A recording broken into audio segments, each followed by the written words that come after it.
الحمدللہ ہماری سورہ نحل ختم ہوئی۔ اب ہم انشاءاللہ سورہ بنی اسرائیل پڑھیں گے۔ اس میں آپ صلی اللہ علیہ وآلہ وسلم کی معراج کا ذکر ہے۔ تو یہاں پر پہلے آپ کو تھوڑا سا معراج کے بارے میں بتا دوں کہ آپ صلی اللہ علیہ وآلہ وسلم کو معراج کیسے کرائی گئی کہ آپ اعوذ باللہ من الشیطان الرجیم بسم اللہ الرحمن الرحیم سبحان الذی اسری بعبدہ لیلا من المسجد الحرام الی المسجد الاقصی الذی بارکنا حولہ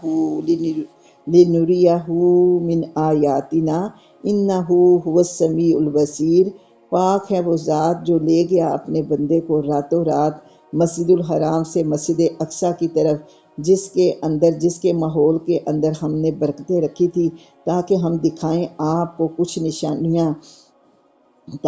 آپ کو دکھائیں نشانیاں، بے شک اللہ ہی جو ہے وہ سمیع البصیر ہے۔ تو یہاں پر قریش مکہ نے آپ کے اس معراج کے سفر کا بھی مذاق اڑایا، کس وجہ سے کہ یہاں پر آپ کو اس کی تھوڑی سی ڈیٹیل میں بتاتی ہوں کہ آپ صلی اللہ علیہ وآلہ وسلم کو اللہ رب العزت نے بہت سے معجزات دیے۔ ان میں سے ایک معجزہ آپ کا مسجد الحرام سے مسجد اقصی تک کا سفر ہے، اور یہ جو سفر تھا اس کو اسرا کہا جاتا ہے، اور پھر جو آپ زمین سے آسمانوں کی طرف گئے وہ آپ کا سفر معراج کا ہے، اور پھر وہاں سے ساتوں آسمانوں پر جانا اور واپس آنا۔ یہ سب کچھ جو ہے یہ رات کے معمولی حصے میں ہوا، جبکہ مکہ سے فلسطین کا سفر 40 دن کا ہے، یعنی مسجد اقصی تک آنے اور جانے میں 40 دن آنے کے، 40 دن جانے کے۔ تو آپ چونکہ براق پہ آپ نے سفر کیا تھا، اور یہ 40 دن کا، یہ اسی لیے یہ لوگ جو ہیں وہ آپ کی اس بات کو نہیں مانتے تھے کہ یہ کیسے جو ہے یہ غلط بات کرتے ہیں کہ میں راتوں رات کے کچھ حصے کے اندر یہ مسجد الحرام سے مسجد اقصی بھی نبی جو ہے وہ چلا گیا، اور اس کے بعد یہ کہہ رہے ہیں کہ جی میں ساتوں آسمانوں کی سیر بھی کر کے آیا۔ آپ کو اس سفر میں براق پر بٹھایا گیا، اس کا ایک پاؤں ادھر تو دوسرا جہاں تک آپ کی نظر جا سکتی ہے وہاں تک اس کا دوسرا پاؤں جاتا ہے۔ یہ آپ کو مسجد اقصی تک لے کر گیا، وہاں اسے باندھ دیا گیا۔ پھر آپ نے مسجد میں 2 رکعتیں تحیۃ المسجد ادا کی۔ پھر آپ باہر آئے تو جبرائیل امین نے آپ کو 2 پیالے پیش کیے، ایک پیالے کے اندر دودھ تھا اور دوسرے کے اندر شراب تھی۔ آپ صلی اللہ علیہ وآلہ وسلم نے دودھ کا پیالہ اٹھایا۔ حضرت جبرائیل امین نے کہا کہ آپ نے بہت اچھا کیا، آپ نے فطرت کو پسند کیا، اگر آپ شراب کا پیالہ اٹھا لیتے تو آپ کی امت جو ہے وہ خراب ہو جاتی۔ پھر آپ کو یہاں سے سیڑھی کے ذریعے آسمانوں تک لے جایا گیا۔ آپ صلی اللہ علیہ وآلہ وسلم مسجد الحرام سے مسجد اقصی تک کا سفر جو ہے وہ اسرا کہلاتا ہے، اور مسجد اقصی سے آسمانوں تک کا سفر اب جو ہے یہ معراج کہلاتا ہے۔ پہلے آسمان پر آپ صلی اللہ علیہ وآلہ وسلم کی ملاقات حضرت آدم سے ہوئی، انہوں نے آپ صلی اللہ علیہ وآلہ وسلم کو سلام پیش کیا۔ پھر دوسرے آسمان پر آپ کی ملاقات حضرت عیسیٰ اور حضرت یحییٰ سے ہوئی، تیسرے پر حضرت یوسف علیہ السلام سے ملاقات ہوئی، چوتھے پر حضرت ادریس علیہ السلام سے ملاقات ہوئی، 5ویں آسمان پر حضرت ہارون سے ملاقات ہوئی، چھٹے پر حضرت موسیٰ سے ملاقات ہوئی، 7ویں آسمان پر حضرت ابراہیم علیہ السلام سے آپ کی ملاقات ہوئی۔ حضرت ابراہیم علیہ السلام بیت المعمور کے ساتھ ایک لگائے ہوئے تھے۔ بیت المعمور 7ویں آسمان پر اللہ کا وہ گھر ہے جہاں عبادت کے لیے فرشتے آتے ہیں، اور روزانہ اللہ تعالیٰ 70,000 فرشتوں کو پیدا کرتے ہیں جو یہاں نماز ادا کرتے ہیں، اور ایک دفعہ جو فرشتے عبادت کر لیتے ہیں دوبارہ ان کی باری نہیں آتی۔ اللہ ہماری عبادتوں کا محتاج نہیں ہے، اس کے فرشتوں کی تعداد کا اندازہ آپ لوگ خود ہی لگا لیں کہ جو اللہ کی عبادت کرنے میں آر محسوس نہیں کرتے ان فرشتوں کی تعداد کتنی ہوگی۔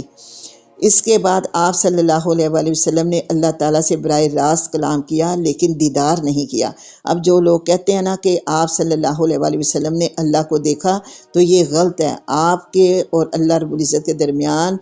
جو ہے وہ 70,000 نور کے پردے تھے۔ پھر آپ نے جو ہے وہ اللہ رب العزت سے کلام کیا، آپ نے جا کے سلام پیش نہیں کیا۔ کیونکہ اللہ تو خود سلام ہے، جب ہم کسی کو سلام کرتے ہیں تو ہم اس کو سلامتی کی دعا دیتے ہیں۔ تو آپ نے سلام نہیں کیا۔ آپ صلی اللہ علیہ وآلہ وسلم نے فرمایا التحیات للہ والصلوات والطیبات، کہ میری ساری جانی مالی عبادتیں جو ہیں وہ اللہ تیرے لیے۔ السلام علیکہ ایہا النبی، پھر اللہ رب العزت نے بھی آپ کو واپسی میں سلام پیش کیا کہ اے نبی آپ کے اوپر سلامتی ہو۔ آپ صلی اللہ علیہ وآلہ وسلم اس معراج کی رات بھی اتنی بلندیوں پہ جا کے بھی اپنی امت کو نہیں بھولے، اور آپ نے فرمایا السلام علینا وعلی عباد اللہ الصالحین، کہ ان سب لوگوں کے اوپر بھی سلامتی ہو جو میرے ساتھ میرے ساتھی ہیں۔ اس وقت جو فرشتے وہاں پر موجود تھے اور سن رہے تھے، اس وقت انہوں نے پھر گواہی دی کہ اشہد اللہ الہ الا اللہ و اشہد ان محمدن عبدہ و رسولہ، کہ یہ اللہ اور اللہ کا رسول، کہ ان کی ملاقات کا یہ منظر جو ہے کہ واقعی اس وقت فرشتوں نے ان کی گواہیاں دیں کہ اللہ کا کلام آپ صلی اللہ علیہ وآلہ وسلم نے اللہ کی آواز کے اندر، اللہ کی آواز میں سنا۔ یہ بہت بڑا اعزاز ہے، لیکن آپ صلی اللہ علیہ وآلہ وسلم نے اللہ کو دیکھا نہیں، جس طرح موسیٰ علیہ السلام نے اللہ کا کلام اللہ کی آواز میں سنا تھا، لیکن وہ بھی اللہ کو دیکھ نہیں سکتے تھے، کیونکہ کوئی بھی زندہ آنکھ اللہ کو نہیں دیکھ سکتی۔ ہاں، روز قیامت اللہ تعالیٰ اپنے بندوں کو اپنا دیدار کرائیں گے، کسی کو ہفتے میں، کسی کو 3 دن بعد، کسی کو کتنے دنوں کے بعد، اور اللہ رب العزت حضرت ابوبکر صدیق کو اللہ روزانہ دیدار کروائیں گے اور دیدار خاص کروائیں گے، اور یہ اللہ ہی جانے کہ اب وہ دیدار خاص کیا ہوگا۔ اور ایک پردہ دار عورت جو ہوگی جمعہ بازار لگا کرے گا، جس دن اللہ لوگوں کو اپنا دیدار کروائے گا، اور ایک پردہ دار عورت کو اللہ رب العزت اس کے خیمے میں جا کر اپنا دیدار کروائیں گے۔ اللہم اجعلنا منہم۔ وہاں سے پھر آپ صلی اللہ علیہ وسلم کو حضرت جبرائیل علیہ السلام نے آسمانوں کی سیر کروائی۔ آپ صلی اللہ علیہ وآلہ وسلم نے جنت کو دیکھا، جہنم کو دیکھا، پھر آپ صلی اللہ علیہ وآلہ وسلم کی امت کے گناہ آپ صلی اللہ علیہ وآلہ وسلم کے اوپر پیش کیے گئے، اور ان کی سزاؤں کے متعلق جو ہے وہ بتایا گیا۔ یہاں سے واپس آپ صلی اللہ علیہ وآلہ وسلم جو ہیں، پھر آپ بیت المقدس میں واپس آئے، جہاں پر تمام انبیاء جو ہیں وہ موجود تھے۔ آپ صلی اللہ علیہ وآلہ وسلم نے تمام نبیوں کی امامت کروائی اور سب کو نماز پڑھائی۔ وہاں سے آپ صلی اللہ علیہ وآلہ وسلم واپس مکہ آئے۔ یہ واقعہ لوگوں کے سامنے رکھا۔ اہل مکہ نے آپ صلی اللہ علیہ وآلہ وسلم کا مذاق اڑایا اور دل میں سوچا کہ اب اس نبی صلی اللہ علیہ وسلم کا پول کھل جائے گا، کیونکہ یہ بتا رہے ہیں کہ میں نے پہلے مسجد اقصیٰ تک کا سفر کیا اور پھر 7 آسمانوں کا، اور انہیں پتہ تھا کہ آپ صلی اللہ علیہ وسلم جو ہیں وہ کبھی مدینہ نہیں گئے، کبھی بیت المقدس نہیں گئے۔ اب انہوں نے یہ خبر لے کے وہ بڑی خوشی خوشی جناب حضرت صدیق اکبر کے پاس گئے، اور بڑی امید کے ساتھ گئے کہ اس مرتبہ تو ابو بکر بھی ہمارا حامی ہوگا اور اس بات کی جو ہے وہ تکذیب کرے گا۔ لیکن ان کی امیدوں کے اوپر پانی پھر گیا جب صدیق اکبر نے کہا کہ اگر میرے نبی نے یہ بات کہی ہے تو میرے نبی نے یہ بات سچ ہی کہی ہوگی، میں اس بات کی تصدیق کرتا ہوں، اور کہا کہ میں اس بات کی تصدیق کرتا ہوں کہ آپ صلی اللہ علیہ وآلہ وسلم کے اوپر صبح شام جو ہے وہ اللہ رب العزت کی طرف سے وحی نازل ہوتی ہے۔ ہمارے لیے اس واقعے کی تصدیق کرنا کون سا مشکل ہے۔ یہاں پر ہی حضرت ابوبکر صدیق کو صدیق کا لقب ملا، اور کئی کمزور ایمان والے اپنے ایمان پر قائم نہ رہ سکے۔ اس کی وجہ صرف یہی تھی کہ اس وقت انہیں یہ بات بڑی عجیب لگ رہی تھی کہ یہ جو ہیں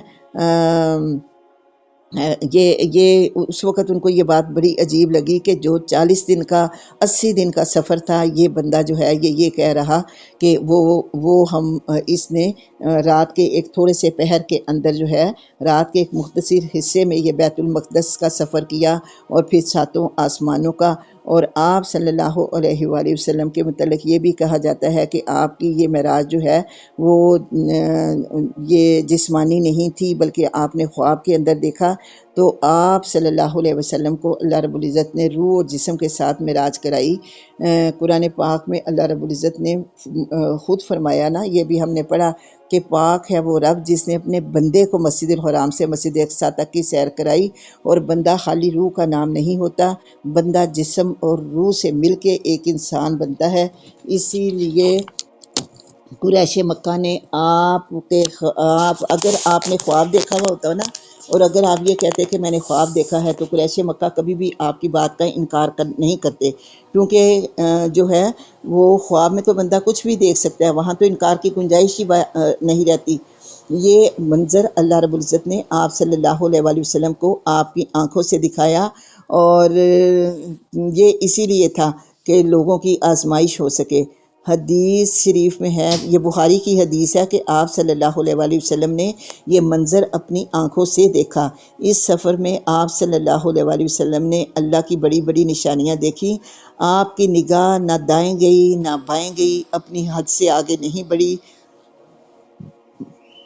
نگاہ کا تعلق بھی انسان کے جسم کے ساتھ ہوتا ہے، روح کے ساتھ نہیں۔ ہمارا اس بات کے اوپر ایمان ہونا چاہیے کہ آپ صلی اللہ علیہ وآلہ وسلم نے جو ہے وہ اپنے جسم اور روح کے ساتھ اللہ رب العزت نے آپ کو آسمانوں کی سیر کروائی۔ لیکن اس رات کو منانا، شب بیداری کر کے نفل پڑھنا، دن کا روزہ رکھنا، یہ بات آپ صلی اللہ علیہ وآلہ وسلم اور آپ صلی اللہ علیہ وسلم کے صحابہ سے ثابت نہیں ہے۔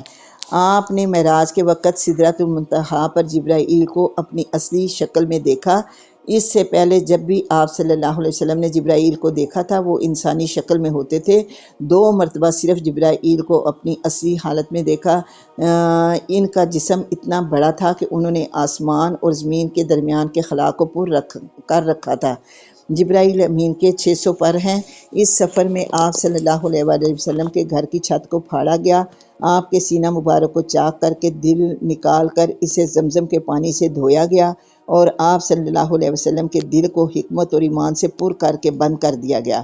اس سفر میں براق جیسے عجیب جانور میں اس کو آپ نے دیکھا، اور اسی سفر میں آپ صلی اللہ علیہ وآلہ وسلم نے تمام انبیاء اکرام کی زیارت کی، 7 آسمانوں کو دیکھا۔ اس رات آپ صلی اللہ علیہ وسلم نے نہر کوثر کو دیکھا، اور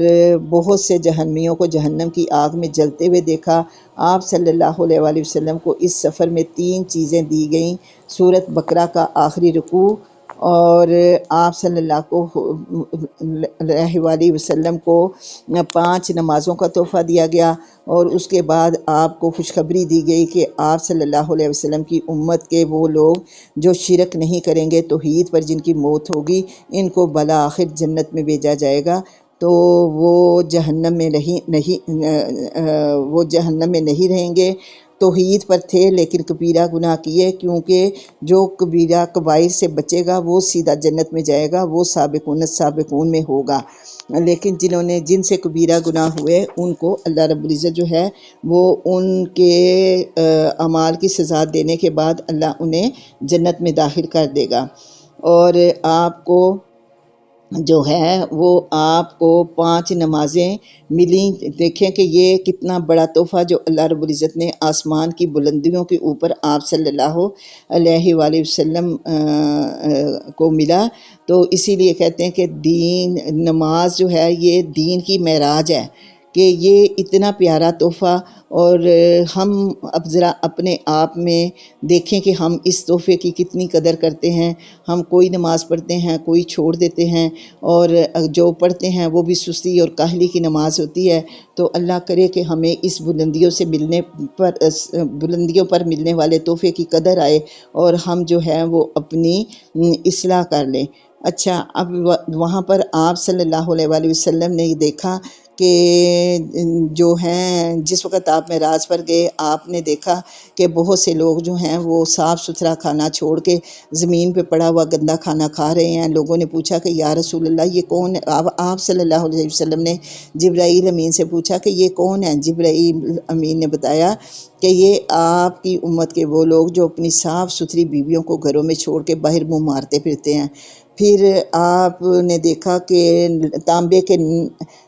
لمبے لمبے ناخنوں سے لوگ جو ہیں وہ اپنے چہرے اور سینوں کے نوچ رہے ہیں، اور پھر آپ نے پوچھا کہ یہ کون لوگ ہیں، بتایا گیا کہ یہ غیبت کرنے والے ہیں۔ پھر آپ نے دیکھا کہ کچھ لوگوں کے پیٹ جو ہیں وہ بڑے بڑے مٹکوں کی صورت میں ہیں، اور اس کے اندر سانپ اور بچھو، استغفر اللہ استغفر اللہ استغفر اللہ۔ آپ نے ان لوگوں کے متعلق پوچھا تو یہ بتایا گیا کہ یہ آپ کی امت کے سود کھانے والے۔ اسی طرح پھر آپ نے دیکھا کہ ایک نہر ہے، اس کے اندر لوگ جو ہیں وہ غوطے کھا رہے ہیں، اور جب خون کی نہر ہے، جب وہ اس نہر سے واپس آتے ہیں تو کنارے کے اوپر ایک فرشتہ بیٹھا ہوا ہے، وہ بڑا سا پتھر اٹھاتا ہے اور ان کے سر پہ مارتا ہے، اور وہ سر جو ہے وہ پھر سے پھٹ جاتا ہے، پھر وہ اس کے بعد جو ہے وہ واپس چلا جاتا ہے، اور پھر واپس آتا ہے، جب اس کا سر پھر ٹھیک ہوتا ہے پھر اس کو واپس بلایا جاتا ہے، اور اسی طرح وہ واپس آتا ہے، پھر سر پہ پتھر لگتا ہے، پھر واپس جاتا ہے۔ تو آپ صلی اللہ علیہ وآلہ وسلم نے پوچھا کہ جبرائیل امین یہ کون لوگ ہیں؟ تو فرمایا گیا کہ یہ آپ کی امت وہ لوگ جن کے اوپر نماز جو ہے وہ بھاری پڑتی ہے۔ اسی طرح آپ صلی اللہ علیہ وآلہ وسلم کے اوپر جو ہے وہ آپ کی امت کے گناہ بھی پیش کیے گئے، اور ان کی سزائیں بھی جو ہیں وہ اللہ رب العزت نے آپ کو دکھا دی۔ اب ہم یہ پڑھ رہے ہیں کہ اب یہ سارا میں نے معراج کا واقعہ تھوڑا تھوڑا جو ہے وہ آپ کو بتا دیا۔ اس کے بعد اگلی آیت کے وَآتَيْنَا مُوسَى الْكِتَابَ، اور ہم نے دی موسیٰ کو کتاب، اور ہم نے بنایا اس کو ہدایت بنی اسرائیل کے لیے کہ نہ تم بناؤ اللہ کو چھوڑ کے دوسروں کو کارساز۔ ذریتہ، وہ اولاد ہیں جنہیں ہم نے سوار کیا نوح کے ساتھ، یعنی نوح علیہ السلام کو جب کشتی سے میں نجات ملی تھی، اور ان کے ساتھ جو 80 بندے تھے، آگے یہ پوری نوع انسانی جو ہے وہ حضرت نوح علیہ السلام کی اس وہ جو 80 بندے تھے نا، یہ پوری نوع انسانی ان کی اولاد ہے، ٹھیک ہے۔ اور نوح علیہ السلام کون تھے؟ وہ تو اللہ کا شکر گزار بندہ تھا۔ وَقَضَيْنَا، اور ہم نے فیصلہ کر دیا بنی اسرائیل کے لیے کتاب کے اندر۔ اب کتاب سے مراد یہاں پر تورات بھی ہے اور لوح محفوظ بھی ہے، کہ اس کے اندر یہ لکھا ہوا تھا کہ ضرور تم فساد پھیلاؤ گے زمین کے اندر 2 مرتبہ، اور تم سرکشی کرو گے بہت بڑی۔ اب یہ پہلا فساد جو ہے یہ کب ہوا کہ یہودیوں نے اللہ کے حکم سے، یہ پیچھے ہم پڑھ کے آئے کہ اللہ کے حکم سے فلسطین کو کے کچھ شہروں پہ انہوں نے قبضہ کیا تھا، لیکن یہ ایک مضبوط جماعت جو ہے وہ مضبوط حکومت نہیں پیدا کر سکے تھے، کیونکہ ان کے جو 12 قبیلے تھے،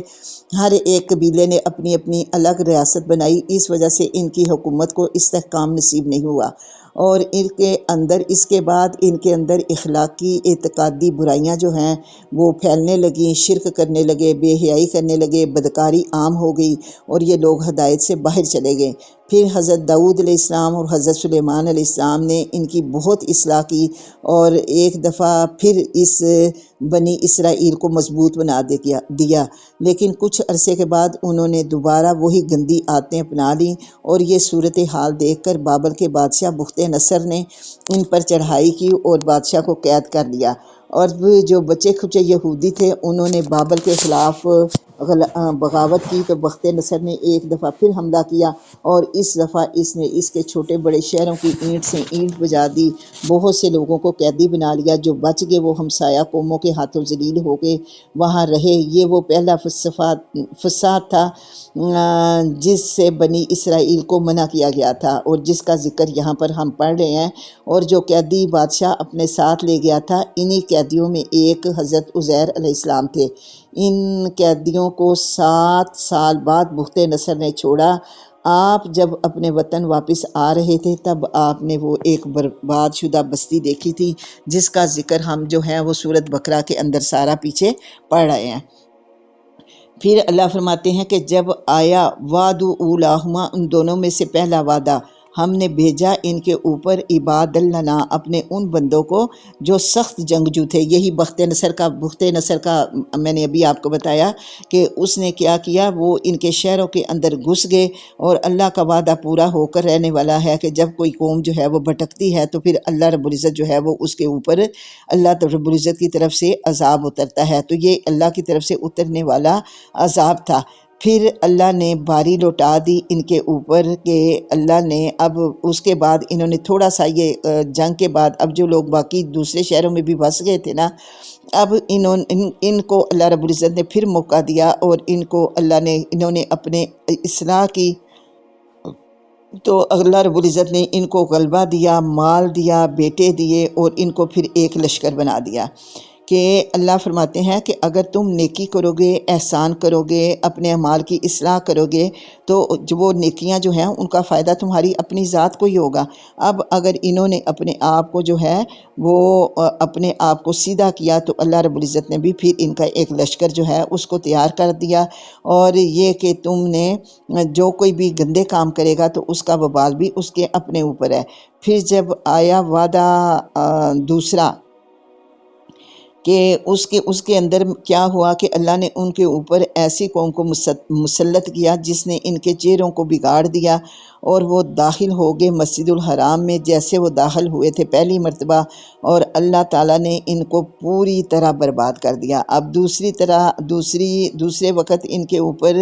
جو یہ بیت المقدس تھا، یہ یہودیوں کا گڑھ تھا، ان کی وہاں حکومت تھی۔ اللہ نے اپنے نبی کو وہاں صرف اس لیے، یہاں پر آپ صلی اللہ علیہ وسلم کو اللہ معراج کے وقت صرف اس لیے لے کے گئے تھے کہ اللہ نے آپ کو بتانا تھا کہ آج یہ جگہ جو ہے یہ یہودیوں کا گڑھ ہے نا، تو آپ صلی اللہ علیہ وسلم فاتح اور بادشاہ بن کے اس گھر کے مالک ہوں گے۔ اور یہ جو ہے اب یہ جو قوم جنہوں نے ان کے اوپر حملہ کیا نا، ان کو یہ رومی تھے، اب انہوں نے ان کو پوری طرح جو ہے وہ برباد کر دیا۔ اور جو ہے حضرت عزیر علیہ السلام جو پہلی جنگ کے اندر جو ہے وہ بچ گئے تھے نا، انہوں نے حضرت موسیٰ علیہ السلام کو، کیونکہ اپنی شریعت کو انہوں نے چھوڑ دیا ہوا تھا اور بھٹکے ہوئے تھے، تو حضرت عزیر علیہ السلام نے موسیٰ علیہ السلام کے دین کو دوبارہ پھیلایا۔ آپ نے شریعت کا قانون نافذ کر کے ان کی برائیوں کو دور کرنا شروع کیا، اور بنی اسرائیل سے دوبارہ اللہ اور اس کے احکامات کی پابندی کا وعدہ لیا، تو ریت کو اپنی ذہنی یادداشت کے مطابق دوبارہ مرتب کیا، اور یہودیوں کی دینی تعلیم کا بھی انتظام کیا۔ اس طرح بیت المقدس 150 سال بعد پھر سے آباد ہوا، اور یہودی مذہب تہذیب کا پھر سے مرکز بن گیا۔ اب یہ دیکھیں، اس لیے میں نے آپ کو یہ سارا بتایا کہ ہم ذرا اپنے معاشرے کا جو ذرا غور سے ہم مطالعہ کریں کہ جب کسی قوم کے اندر یہ اسی طرح کی چیزیں جو ہیں، یہ برائیاں، معاشرتی برائیاں بھی، اور جو ہمارے دین کے ساتھ بھی جو چھیڑ چھاڑ ہے، جب یہ سب کچھ ہوتا ہے تو پھر کس طرح وہ قومیں جو ہیں وہ زوال پذیر ہوتی ہیں۔ اور ہم خود دیکھیں کہ آج کیا ہم جس مقام کے اوپر پہلے تھے، کیا ہم آج اس مقام کے اوپر ہیں؟ تو ان یہودیوں کے اندر بھی دوبارہ پھر جب یہ ہے کہ کوئی بھی شرک سے توبہ کرتا ہے نا، لیکن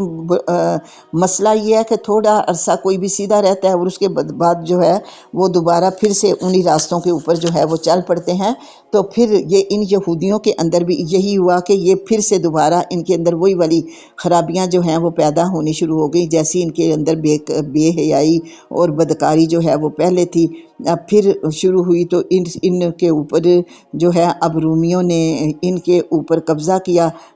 ان کے ملک کے اوپر، اور پھر رومی بادشاہ نے ان کو پورا تہس نہس کر دیا، قتل عام ہوا، کئی لاکھ لوگوں کو 1,33,000 لوگ جو ہے مارے گئے،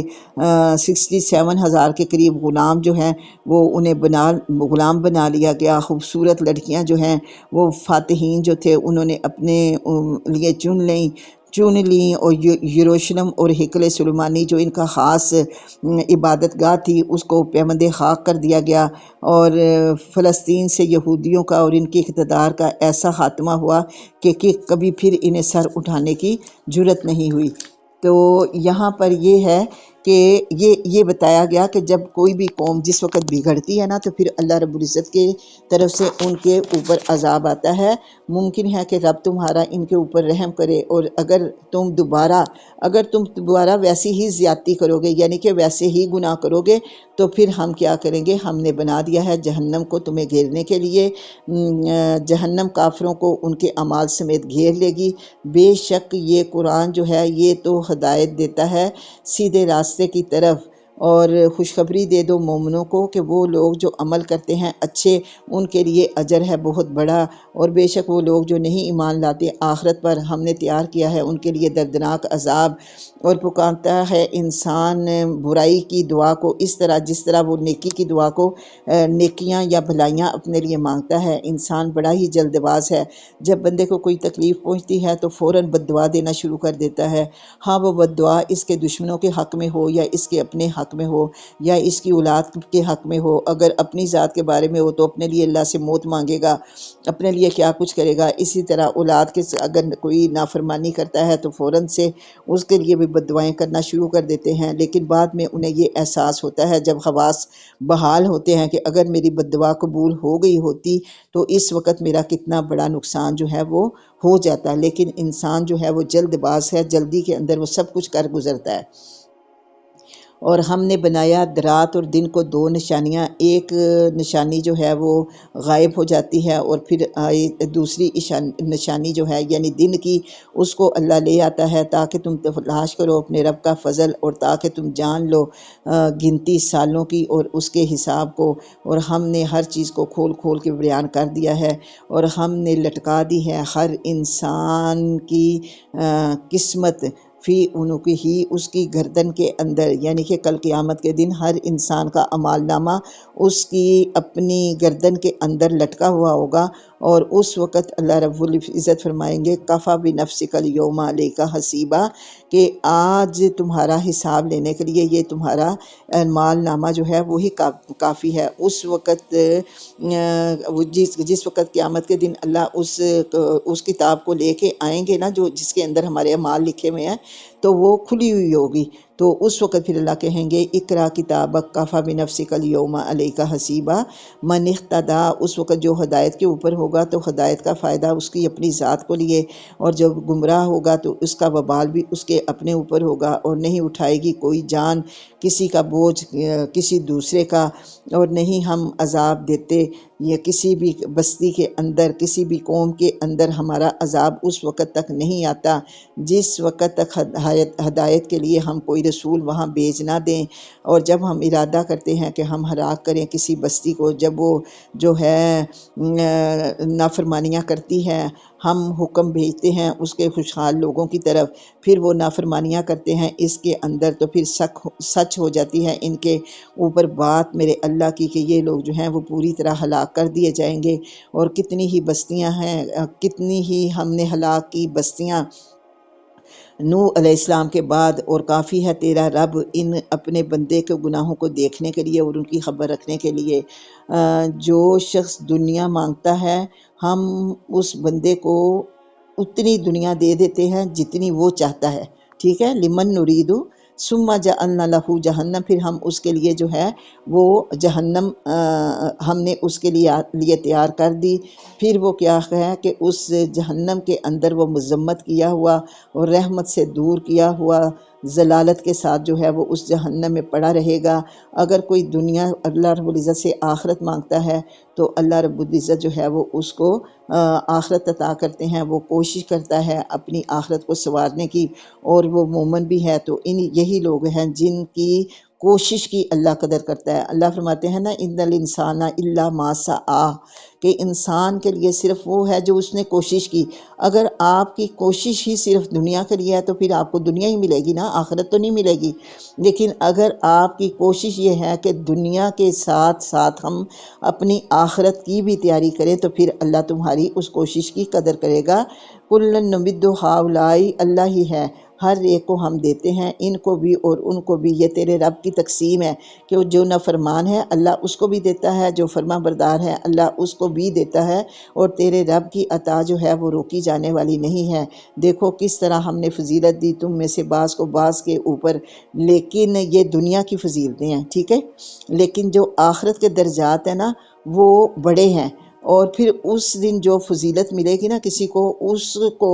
وقت اس کے اعمال کے اوپر جو ہے وہ اس کو فضیلتیں ملے گی، یعنی جنت کے 100 درجے، اور ہر درجہ ہر بندے کو جو ہے جتنے جیسے جیسے اس کے اعمال ہوں گے ویسے ویسے اس کو درجات کی بلندی عطا ہوتی چلی جائے گی۔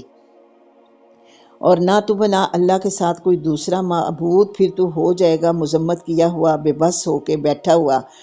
اور فیصلہ کیا تیرے رب نے کہ نہ تو عبادت کرو سوائے اللہ کے، اور والدین کے ساتھ اچھا سلوک کرو۔ اگر پہنچ جائے ان دونوں میں سے کوئی ایک بڑھاپے کی عمر میں، یا وہ دونوں، تو نہ تم کہو ان دونوں کو اف، اور نہ تم جھڑکو ان کو، اور نہ تم کہو ان کو کوئی بھی، جب تم ان سے کوئی بھی بات کرو تو نرمی کے ساتھ ان کے ساتھ بات کرو۔ یہ اف جو ہے یہ صرف 2 حروف ہے نا، یہ لفظوں کا بہت زیادہ مجموعہ نہیں ہے، لیکن ایسا نہ ہو کہ آپ کے منہ سے نکلے ہوئے یہ 2 حروف جو ہیں، یہ 2 حرف ہیں، یہ آپ کا ہر عمل ضائع کر دیں۔ اگر آپ نے پیشانی کے اوپر بر ڈالے اور منہ سے کچھ نہیں کہا اپنے والدین کے سامنے، تو وہ بھی اسی زمرے میں آتا ہے۔ جیسے اللہ کا ہر حکم صرف اللہ کے کن کا محتاج ہے نا، ہیں تو وہ بھی دو لفظ ہی ہیں نا، تو ان کو ادا کرنے سے دیکھو کیسے اللہ جو ہے وہ بنا بھی دیتا ہے اور بگاڑ بھی دیتا ہے۔ تو اسی طرح والدین تمہارے لیے تمہاری جنت کے 2 دروازے، اگر جنت باپ کے ماں کے قدموں تلے ہے تو باپ جو ہے وہ جنت کا دروازہ، والدین راضی ہوں تو اللہ راضی ہوتا ہے، اگر والدین ناراض ہوں تو اللہ ناراض ہوتا ہے۔ اور اللہ رب العزت نے فرمایا کہ اس کے بعد تم جھکا دو اپنے بازوؤں کو نرمی کے ساتھ ان کے لیے، اور ان کے لیے دعا بھی کرو، جس طرح بچپن میں ماں باپ جو ہیں وہ تمہاری صحت، جوانی، مال کے لیے والدین جو ہیں وہ اپنے بچوں کے لیے دعائیں کرتے ہیں، اب تم بھی ان کے لیے ویسے ہی دعا کرو، اور یہ کہو کہ رب ارحمہما کما ربیانی صغیرا، کہ اے اللہ تو رحم کر ان دونوں کے اوپر جس طرح انہوں نے بچپن کے اوپر میرے اوپر رحم کیا، کہ جب میں بول نہیں سکتا تھا، مجھے کھلایا بھی، مجھے پلایا بھی، خود ماں گیلے پہ سوئی لیکن مجھے اس نے سوکھے پہ رکھا، میری ہر تکلیف جو ہے میری ماں میرے رونے سے جو ہے وہ اس ماں کو پتہ چلتا تھا کہ مجھے بھوک لگی ہے،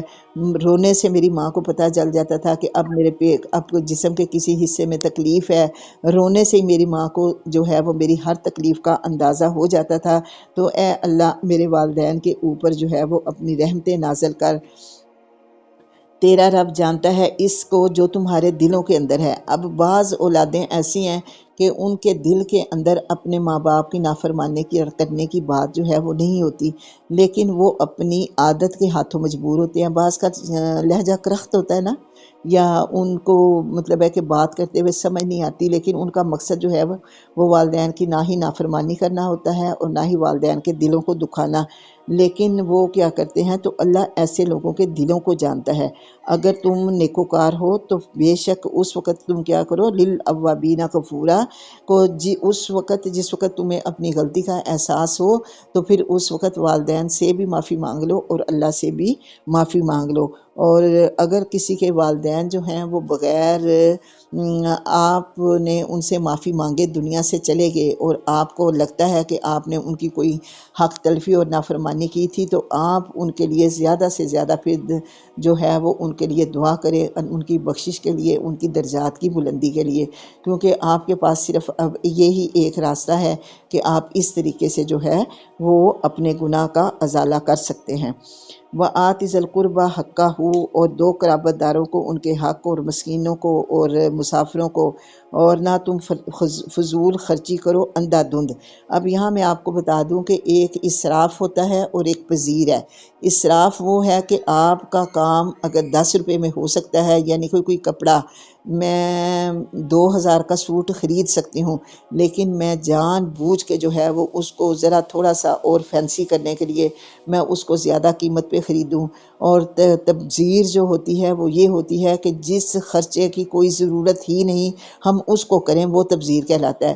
مثلاً شادی بیاہ کے موقع پر اگر آتش بازی نہ بھی کی جائے، میں آپ کو ایک چھوٹی سی مثال دے رہی ہوں، اس کے بعد آپ خود سے دیکھیں کہ آپ خود سے اپنا جائزہ لیں کہ ہماری زندگی کے اندر کتنی ہی ایسی چیزیں ہیں جن کی ہمیں ضرورت نہیں ہے، لیکن اس کے باوجود ہم ان چیزوں کو کرتے ہیں۔ تو اس آتش بازی کے بغیر بھی شادی ہو جاتی نا،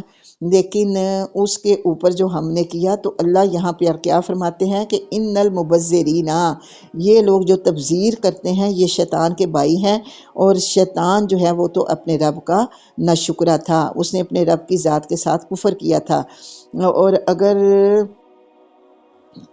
اگر اے میرے نبی اگر یہ منہ پھیر لے ان سے تو پھر کیا ہے، یعنی ان رشتہ داروں سے اگر منہ پھیر لیتے ہو، اور اس وقت یعنی کہ اگر اعراض کرو بھی نہ تو اس کا طریقہ اللہ نے کیا بتایا کہ اگر تم اعراض کرنا بھی چاہتے ہو، کوئی تمہارے پاس کوئی اپنی خواہش لے کے آیا، کوئی اپنی حاجت لے کے آیا اور تمہارے پاس دینے کے لیے کچھ نہیں ہے، تو آپ اس کو یہ کہیں کہ رحمت من ربی کا ترجوہا، کہ مجھے اپنے رب کی رحمت کی امید ہے کہ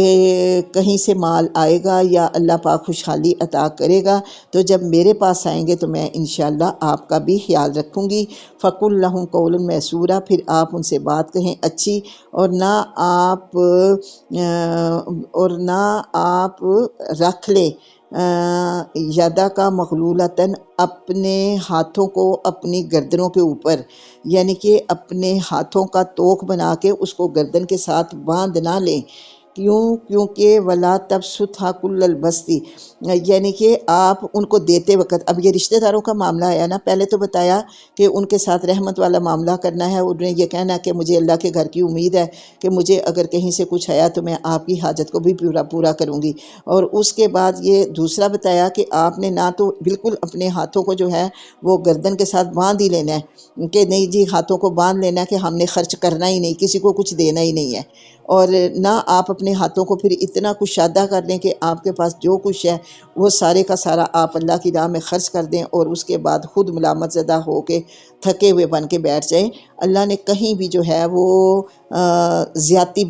پسند نہیں کی۔ آپ پیچھے میں نے سورۃ توبہ میں آپ کو واقعہ بتایا تھا نا، وہ 3 لوگوں کی توبہ کا، کہ ان میں سے بھی جو کعب تھے، ان کی جب توبہ قبول ہوئی تو انہوں نے کیا کیا تھا کہ وہ اپنا پورا مال جو ہے وہ صدقے کے لیے لے کے آئے، لیکن آپ صلی اللہ علیہ وآلہ وسلم نے فرمایا کہ نہیں، اس میں سے کچھ دو اور کچھ جو ہے وہ اپنے گھر والوں کے لیے بھی رکھو، یعنی کہ یہاں پر بھی یہی بتایا گیا کہ پورے کا پورا مال جو ہے اس کو اللہ کی راہ میں خرچ مت کر دو، اپنے گھر والوں کا حصہ جو ہے اس میں بھی رکھو۔ بے شک تیرا رب کشادہ کرتا ہے رزق کو جس کے لیے چاہے، اور کم کرتا ہے جس کے لیے چاہے، بے شک تیرا رب جو ہے وہ اپنے کی ہر بندے کی حرکتوں کو دیکھ بھی رہا، اور اس کی نظر جو ہے وہ ان کے اوپر ہے۔ اور نہ تم قتل کرو اپنی اولاد کو مفلسی کے ڈر سے، ہم رزق دیتے ہیں ان کو بھی اور تمہیں بھی، بے شک قتل جو ہے وہ کیا ہے، ہتعن کبیرہ، یہ کبیرہ گناہوں میں سے ہے۔ اور نہ تم قریب جاؤ زنا کے، بے شک یہ بے حیائی کا کام ہے اور یہ بہت برا راستہ ہے۔ اور نہ تم قتل کرو کسی جان کو جس کو قتل کرنے کا اللہ نے حق نہیں دیا۔ ومن قتل مظلوما، اور جان بوجھ کے جو ظلم کرے گا، کسی قتل کرے گا کسی مظلوم کو، تو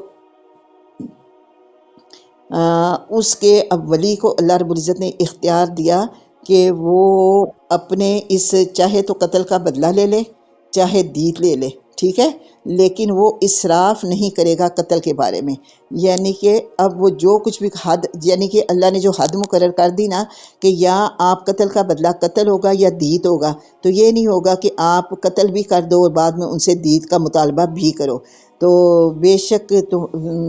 وہ بندہ جو ہے نا جو فوت ہوا تو اس کے جو وارث ہے ان کی اللہ مدد کرے گا۔ اور نہ تم قریب جاؤ یتیم کے مال کے سوائے اس کے کہ جو اچھا طریقہ ہو، جب وہ پہنچ جائے جوانی کو تو پھر اس کا مال جو ہے اس کو واپس کر دو، پورا کرو عہد کو، بے شک عہد کے بارے میں اللہ سوال کرے گا۔ اور پورا کرو اپنے پیمانوں کو جب تم ماپ کرو، اور ترازو کو سیدھا رکھ، بالکل جس ترازو کے ساتھ تم تولتے ہو نا اس کو بالکل سیدھا رکھو، یہ بہتر ہے اور اچھا انجام بھی ہے۔ اور نہ تم بیان کرو کسی بات کو، تم کسی بات کے پیچھے مت پڑو جس کا تمہیں علم نہیں ہے۔ ان السمع والبصر والفؤاد کل اولئک کان عنہ مسئولا، یہ آپ خود دیکھیں کہ اس آیت کے ساتھ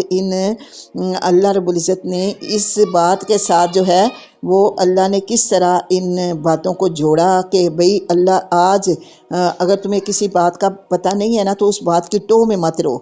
کہ ہر شخص جو ہے وہ حسن ظن رکھنا چاہیے اس کو۔ جب تک کوئی بھی حرکت کسی بھی بندے کی کوئی غلط حرکت کھل کے سامنے نہیں نہ آ جاتی تو تم محض گمان سے بات آگے نہ کرو۔ آگے بات کرنے کے لیے آپ صلی اللہ علیہ وسلم کی حدیث بھی ہے نا کہ کسی شخص کے جھوٹا ہونے کے لیے اتنا ہی کافی ہے کہ وہ سنی سنائی بات کو آگے کرے۔ تو آپ نے بھی جب ٹو لگائی کسی بندے کی، آدھی بات آپ کے پلے پڑی آدھی آپ کے پلے نہیں پڑی، اور اس بات کو جو ہے وہ آپ نے آگے بیان کر دیا، اور جب آپ نے ٹو لگائی تو اللہ رب العزت نے کیا فرمایا کہ اس طرح سے جو بندہ کسی کی بات سننے کے لیے ٹو لگاتا ہے، کل قیامت کے دن اس کے کانوں کے اندر جو ہے وہ پگھلا ہوا سیسا ڈالا جائے گا۔ استغفر اللہ استغفر اللہ۔ تو اسی طرح بعض اوقات آنکھوں دیکھا اور کانوں سنا بھی جھوٹ ہو جاتا ہے، تو کوشش کریں کہ کسی کی بھی بات کو جو ہے وہ آگے تک نہ لے کے جائیں۔ کل ان اعضاء سے اللہ سوال کرے گا، اور نہ تو زمین پہ چل اکڑ کے، کیونکہ مال دینے والا بھی اللہ، اور جو کچھ تجھے دیا وہ اللہ نے دیا، تو تیرے اندر اکڑ کس بات کی؟ اور تو جو ہے وہ نہیں تو پھاڑ سکتا زمین کو، تیرے اندر اتنی طاقت ہے کہ تو زمین کو جو ہے وہ پاؤں اس کے اوپر زور سے رکھے، زور کے سے پاؤں رکھے۔ بعض آپ نے دیکھے ہوں گے کہ بعض لوگ جن کو اللہ رب العزت نے ضرورت سے زیادہ دیا ہوا ہوتا ہے، وہ زمین پہ ایسے متکبرانہ چال کے ساتھ چلتے ہیں جیسے وہ بھی جہاں جہاں پاؤں رکھیں گے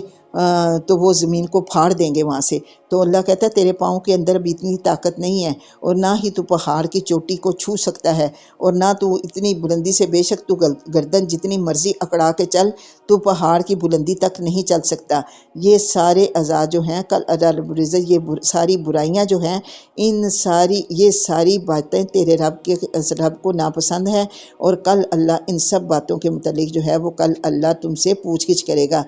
یہ اس وجہ سے ہے کہ یہ جو کچھ بھی آپ کے اوپر وحی کیا گیا نا آپ کے رب کی طرف سے، یہ ساری حکمت کی باتیں ہیں، اور نہ تو بنا اپنے اللہ کے ساتھ کسی دوسرے معبود کو معبود۔ فتل کافی جہنما، پھر تو بیٹھ جائے گا، ڈال دیا جائے گا جہنم کے اندر،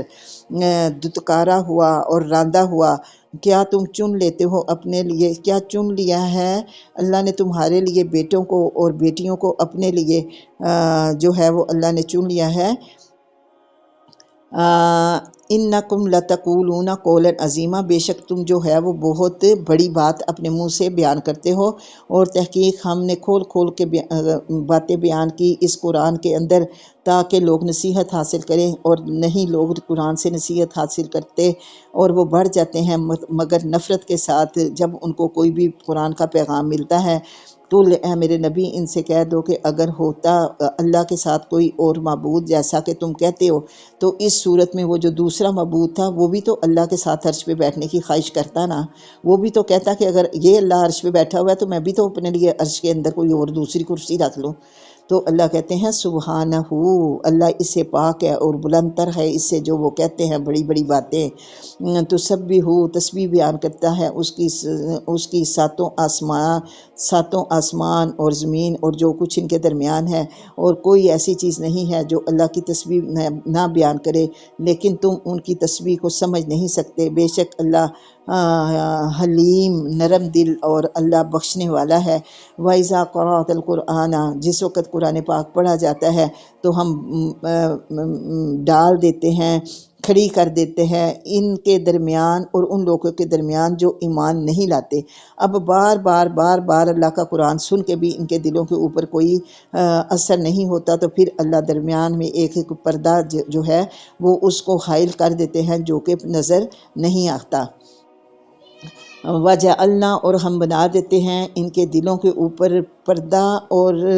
تاکہ وہ اس بات کو سمجھ ہی نہ سکیں، وہ سمجھتے ہی نہیں پھر قرآن کی بات کو، اور ان کے کانوں کے اوپر ڈانٹ لگ جاتے ہیں۔ اور جب ذکر کیا جاتا ہے آپ کے رب کا قرآن کے اندر کہ اللہ وحدہ لا شریک ہے، تو اس وقت وہ پھر جاتے ہیں نفرت سے منہ پھیر کے، نحنو، ہم جانتے ہیں اس کو، جو وہ سنتے ہیں آپ کی بات کو، یعنی کہ یہ لوگ کان لگاتے ہیں آپ کے باتیں سننے کے لیے، اور یہ کیا کرتے ہیں، اور پھر جب یہ آپ کی بات کو سن لیتے ہیں تو پھر یہ ظالم جو ہیں وہ مشورے کرتے ہیں اور یہ کہ وہ پیروی کرتے ہیں اور وہ کہتے ہیں کہ یہ جب آپ کی باتیں سن لیتے ہیں تو آپ کے متعلق وہ یہ کہتے ہیں کہ یہ اگر تم اس بندے کی پیروی کرو گے تو تم بھی سحر زدہ ہو جاؤ گے، کیونکہ یہ بندہ جو ہے رجل مسحورہ، یہ تو سحر زدہ ہے۔ دیکھو کس طرف بیان کرتا ہے اللہ تمہارے لیے مسئلے۔ پھر اس کے باوجود وہ لوگ جو ہے وہ گمراہ ہو گئے اور وہ استطاعت نہیں رکھتے کہ اللہ ان کو سیدھی راہ دکھائے، اور وہ یہ کہتے ہیں کہ جب ہم ہو جائیں گے ہڈیاں اور ریزہ ریزہ تو کیا ہم دوبارہ دوسری پیدائش کے اندر اٹھائے جائیں گے؟ اے نبی ان سے یہ کہہ دو کہ اگر تم پتھر ہو جاؤ یا لوہا یا اس سے بھی بڑی کسی دھات کے اندر جو ہے وہ تمہیں ڈھال دیا جائے جو تمہارے دلوں کے اندر ہے، تو فَسَيَقُولُونَ پھر بھی یہ لوگ یہ کہیں گے کہ کیا ہم جو ہیں یہ دوبارہ کسی اور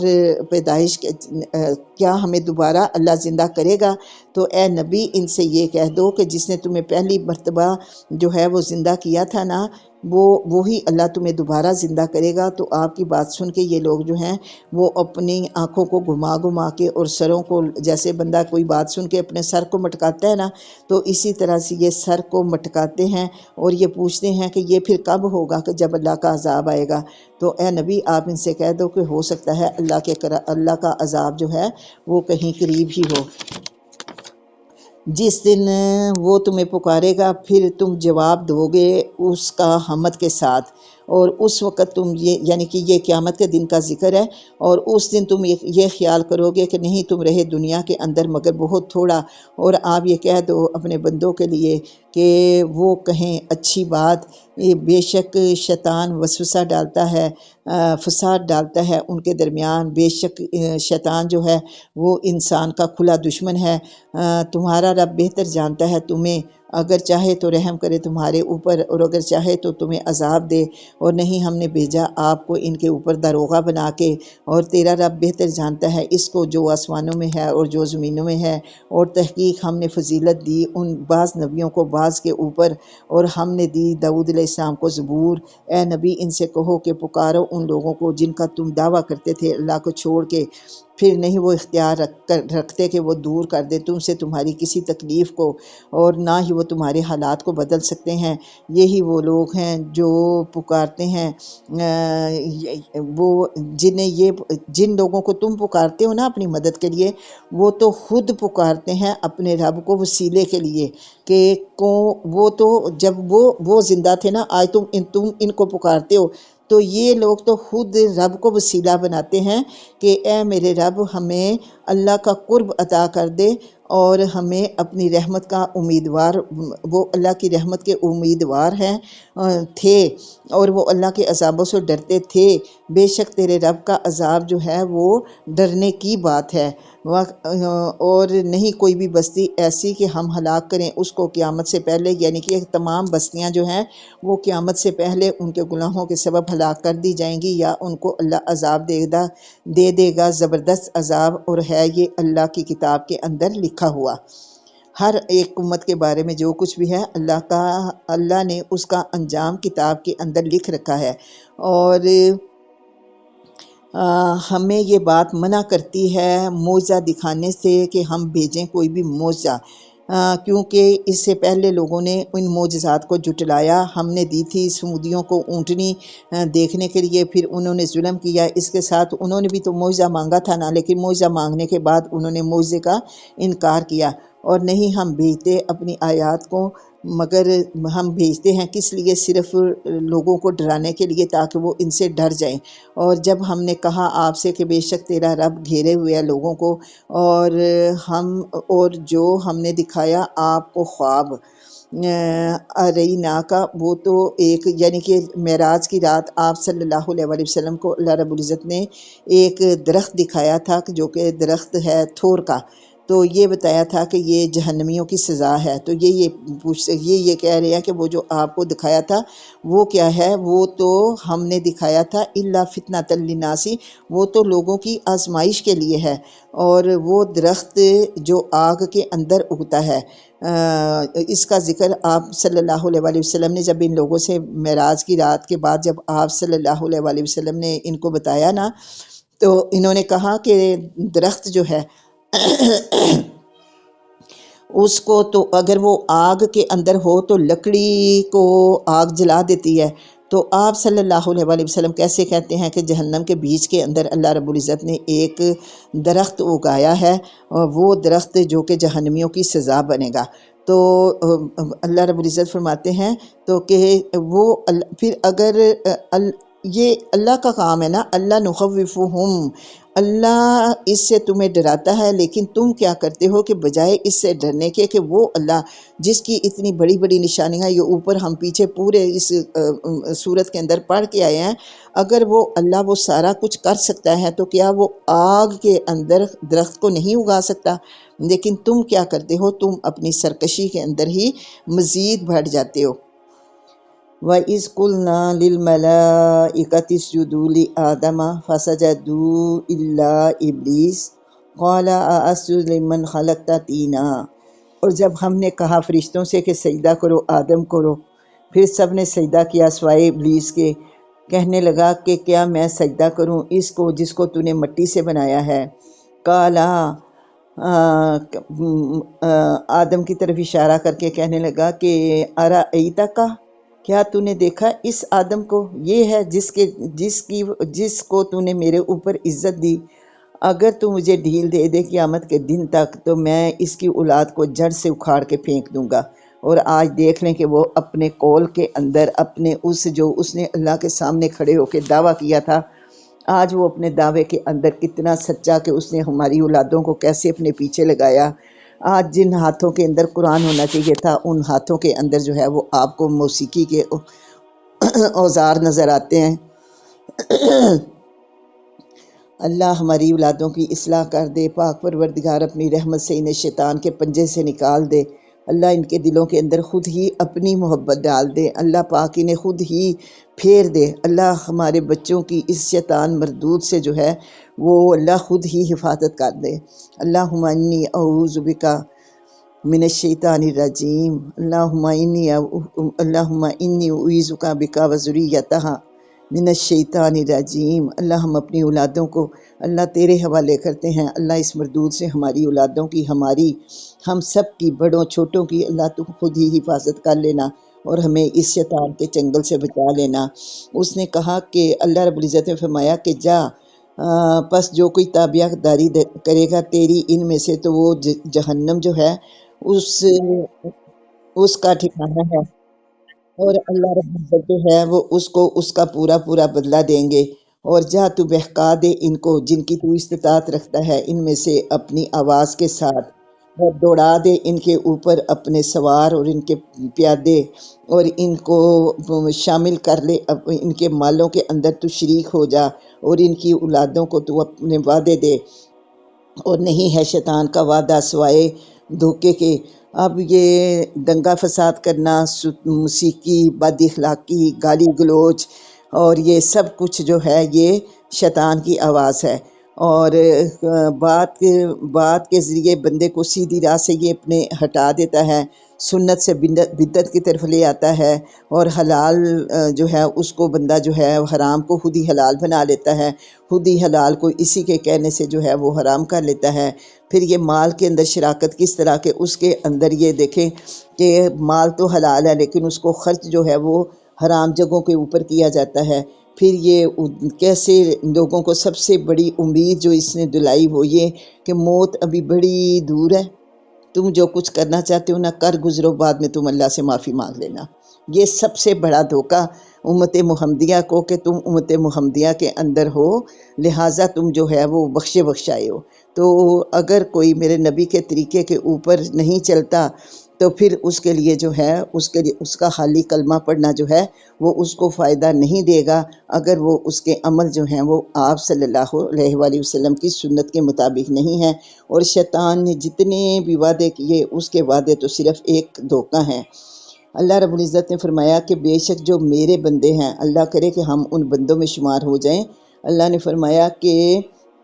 جو میرے بندے ہیں ان کے اوپر تیرا کوئی غلبہ نہیں ہوگا، اور کافی ہے تیرا رب ہی ان کا کارساز۔ اب اللہ رب العزت نے دیکھیں کتنا پیارا کارساز کہ اس نے اگر ہمارے اوپر جو ہے وہ نماز روزہ فرض کیا تو اس کا بینیفٹ بھی ہمیں ہی ملتا ہے۔ نماز اگر ہم ادا کرتے ہیں تو نماز ہمیں جو ہے وہ ہم ٹیڑھوں کو سیدھا کرنے کے لیے آتی ہے، کہ جو ایک نماز کے بعد دوسری نماز کا جو وقت ہوتا ہے اس میں یہی بتایا جاتا ہے کہ اے بندے جو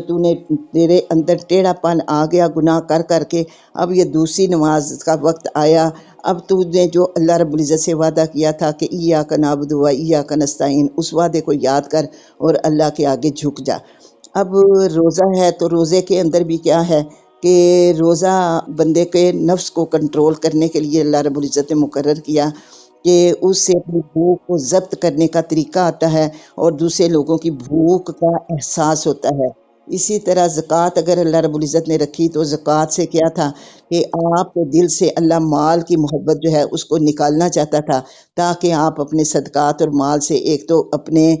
مال کو پاک کریں اور دوسرا اپنے نفس کو پاک کریں۔ اور اگر حج ہے تو یہ کتنی بڑی سعادت تھی کہ ایک مرتبہ حج کرنے کے بعد جو ہے وہ بندے کے پچھلے زندگی کے سارے گناہ جو ہیں وہ معاف ہو جاتے ہیں، اور وہ بالکل اس طرح ہو جاتا ہے جیسے اس نے اپنی ماں کے پیٹ سے آج ہی جنم لیا ہوا ہو۔ تو اللہ فرماتے ہیں کہ تمہارا رب تو وہ ہے جس نے چلائی تمہارے لیے کشتیاں دریا کے اندر تاکہ تم تلاش کرو اس کا فضل، بے شک اللہ تمہارے اوپر جو ہے وہ رحم کرنے والا ہے۔ جب تمہیں پہنچتی ہے کوئی تکلیف سمندر کے اندر، دریاؤں کے اندر، تو اس وقت تم بھول جاتے ہو ان کو جنہیں تم پکارتے تھے عام زندگی کے اندر، اور اس وقت صرف تمہیں اللہ یاد رہ جاتا ہے، اور جب اللہ تمہیں نجات دے دیتا ہے خشکی کی طرف تو پھر تم ان سے اعراض کرنے لگتے ہو۔ تو انسان جو ہے وہ کتنا نعمتوں کا انکار کرنے والا۔ تو اللہ فرماتے ہیں کہ اے میرے بندو، کیا تم بے خوف ہو گئے ہو اس بات سے کہ اگر اللہ وہ اللہ جو تمہیں خود تری سے خشکی کی طرف لے کے آیا، تو کیا وہ اللہ اب طاقت نہیں رکھتا کہ اس خشکی کے اوپر تمہیں زمین میں دھنسا دے، یا بھیجے تمہارے اوپر پتھروں والی ہوا،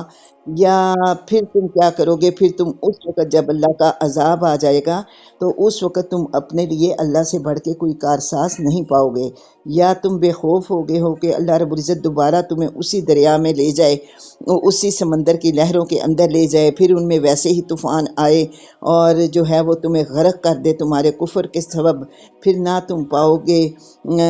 کہ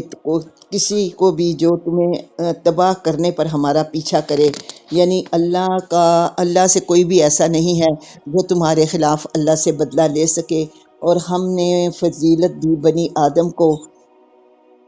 کہ ہم نے اسے اختیاری مخلوق بھی بنایا، پھر ہم نے اسے جو ہے وہ سب کچھ جو ہے وہ اللہ رب العزت نے اس کو عطا کیا، ہم نے سوار کیا اس کو جو ہے وہ سواریاں دیں اس کو، خشکی میں بھی اور تری میں بھی، اور ہم نے اس کو رزق دیا اچھا، اور ہم نے فضیلت دی اس کو اللہ کثیر ممن خلقنا تفضیلا، کہ جو کچھ اللہ رب العزت نے پیدا کیا اس کائنات کے اندر، اس میں سے سب سے جو اشرف المخلوقات ہے وہ آدم ہے۔ تو اللہ رب العزت نے انسان کا کتنا بڑا مقام بنایا، اللہ نے اس کے لیے جو ہے وہ دنیا جہان کی نعمتیں جو ہیں وہ اللہ نے اس کے لیے پیدا کی، اور اس کو صرف اور صرف اپنی ذات کے لیے بنایا، کہ اللہ نے یہاں پر بندے سے نا اس کی پیدائش کا حق مانگا ہے کہ ہماری پیدائش کا حق کیا ہے، کہ اللہ رب العزت نے ہمیں کیوں پیدا کیا؟ تاکہ ہم اللہ کی عبادت کریں۔ تو یہاں پر یہی بتایا گیا کہ اپنی صفات اللہ بتا کے تو اللہ رب العزت فرماتے ہیں کہ اے میرے بندے دیکھ، میں نے تجھے کتنی فضیلتیں عطا کی، سب کچھ میں نے تیرے لیے بنایا، اور تجھے میں نے صرف اپنی ذات کے لیے بنایا۔ جس دن جس دن ہم بلائیں گے تمام لوگوں کو ان کے امام کے ساتھ، یعنی آج جس امام کے پیچھے آپ لوگ ہیں، جس کو آپ فالو کرتی ہیں، کل وہ امام بھی حاضر ہوں گے، اور اس کے بعد ان کے جو پیچھے پیچھے لگنے والے ان کے جو تھے مدعی تھے، وہ سارے جو ہیں وہ بھی حاضر ہوں گے۔ پھر اس وقت اللہ کیا کرے گا؟ اوتیا کتابہ بیمینہ، اللہ اس وقت جو ہے ان کا اعمال نامہ ان کے دائیں ہاتھ میں دے گا کہ پڑھو اپنے اپنے اعمال نامے کو، اور آج تمہارے اوپر ایک دھاگے کے برابر بھی ظلم نہیں کرے گا۔ اور جو ہے اس دنیا کے اندر اندھا، وہ آخرت میں بھی اندھا ہی اٹھے گا، اور وہ راستے سے بھٹکا ہوا ہے۔ اگر قریب ہے کہ اب آپ صلی اللہ علیہ وسلم سے اللہ رب العزت فرماتے ہیں کہ قریب ہے کہ یہ آپ کو کسی فتنے میں ڈال دے، اس سے جو ہم نے آپ کی طرف وحی کی ہے، وحی کے علاوہ پھر یہ آپ سے کہتے ہیں نا کہ آپ اس وحی کے علاوہ کوئی اور بات گھڑ لیں، تو اللہ رب العزت جو ہے وہ اپنے نبی سے کہتے ہیں کہ قریب قریب ہے۔ پلیز ذرا اپنے اسپیکر بند کر دیں، پلیز پلیز۔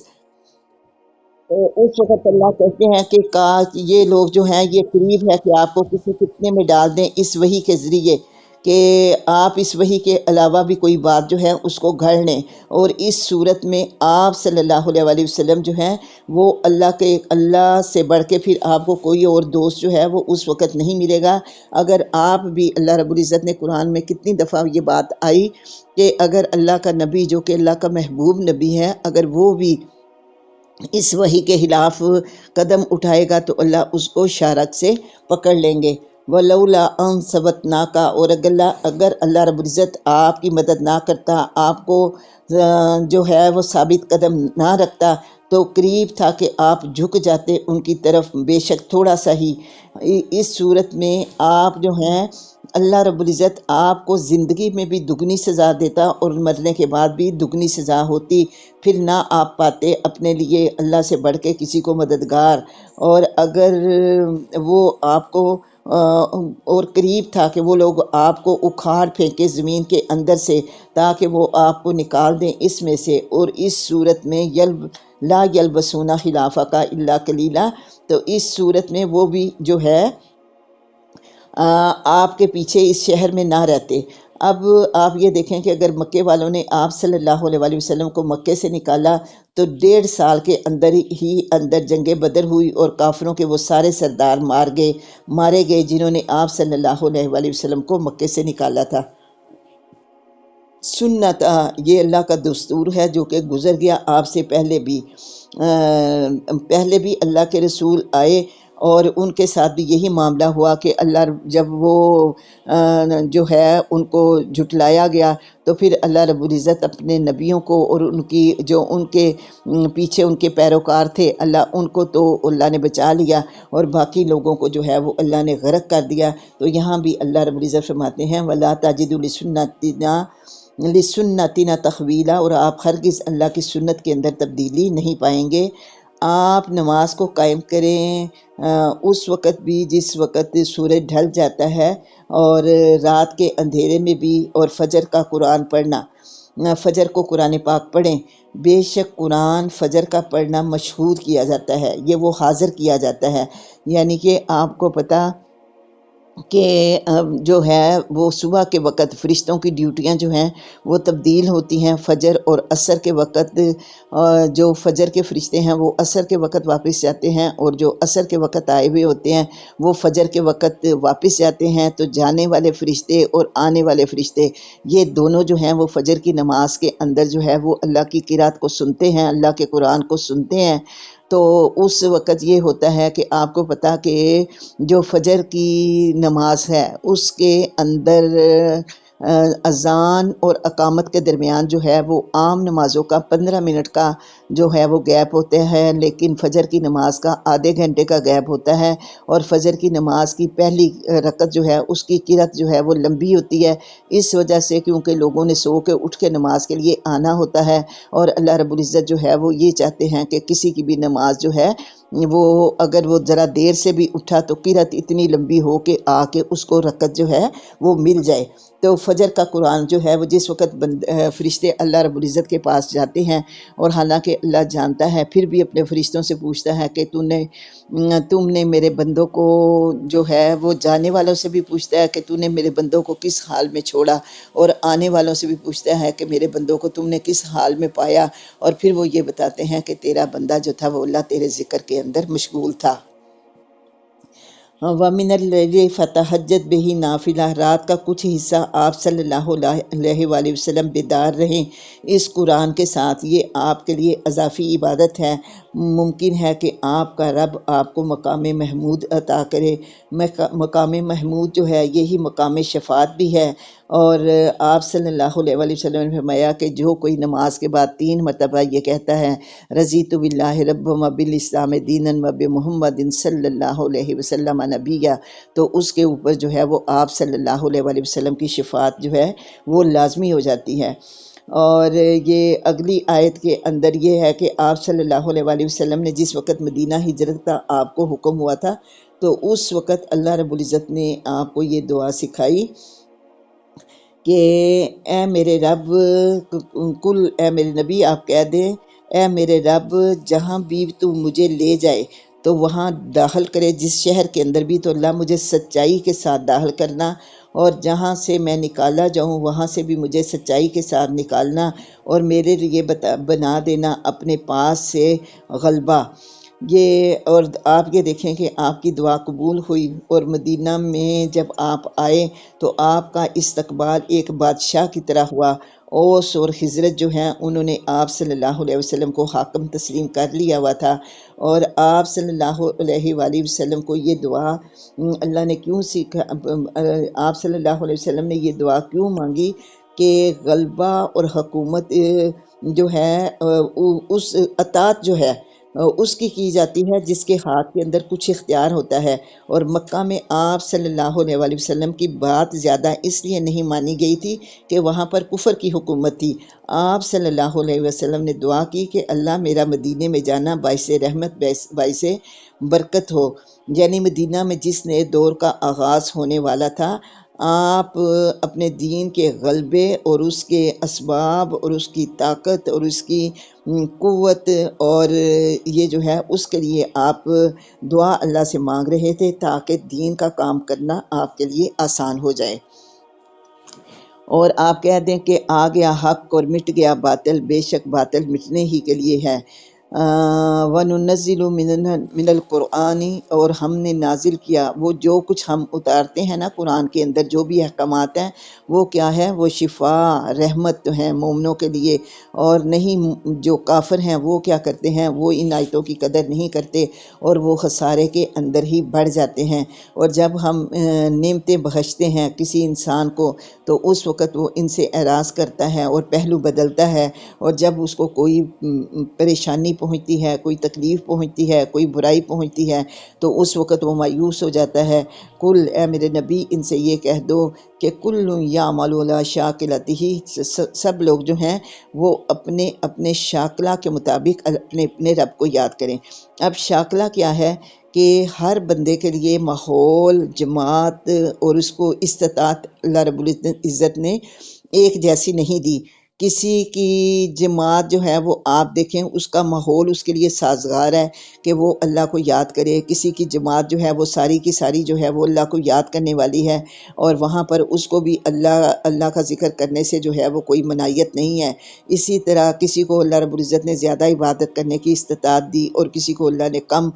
یہ صحت اور توانائی جو ہے وہ بخشی، تو یہاں پر یہی بتایا گیا کہ ہر ایک بندہ جو ہے وہ اپنے اپنے شاکلہ کے مطابق اللہ رب العزت کی عبادت کرے۔ فَرَبُّكُمْ عَالَمُ، پھر تیرا رب جانتا ہے اس کو جو بھٹکا ہوا ہے سیدھے راستے سے اور جو سیدھے راستے کے اوپر ہے۔ اور یہ یہودیوں نے جس طرح پہلے آپ صلی اللہ علیہ وآلہ وسلم سے سوال کیے تھے نا، اسی طرح یہ پھر انہوں نے جو ہے کفار مکہ سے کہا کہ اپنے نبی سے جا کے پوچھو کہ اصحاب کہف کون تھے، روح کیا ہے، ذوالقرنین کون تھا، اور اس کی حقیقت کیا تھی، اور جنتیوں کی خوراک جو ہے وہ کیا ہے۔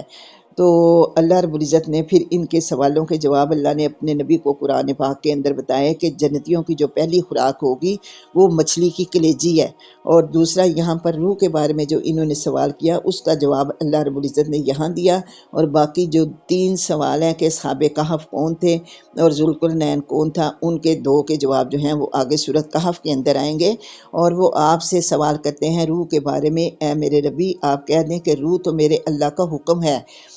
اور ماں اوتیتو، اور جو اللہ نے علم دیا ہے نا وہ تو بہت ہی تھوڑا ہے، یعنی روح جو ہے وہ تو اللہ کا حکم ہے۔ روح کو روح جو ہے اگر وہی روح ہے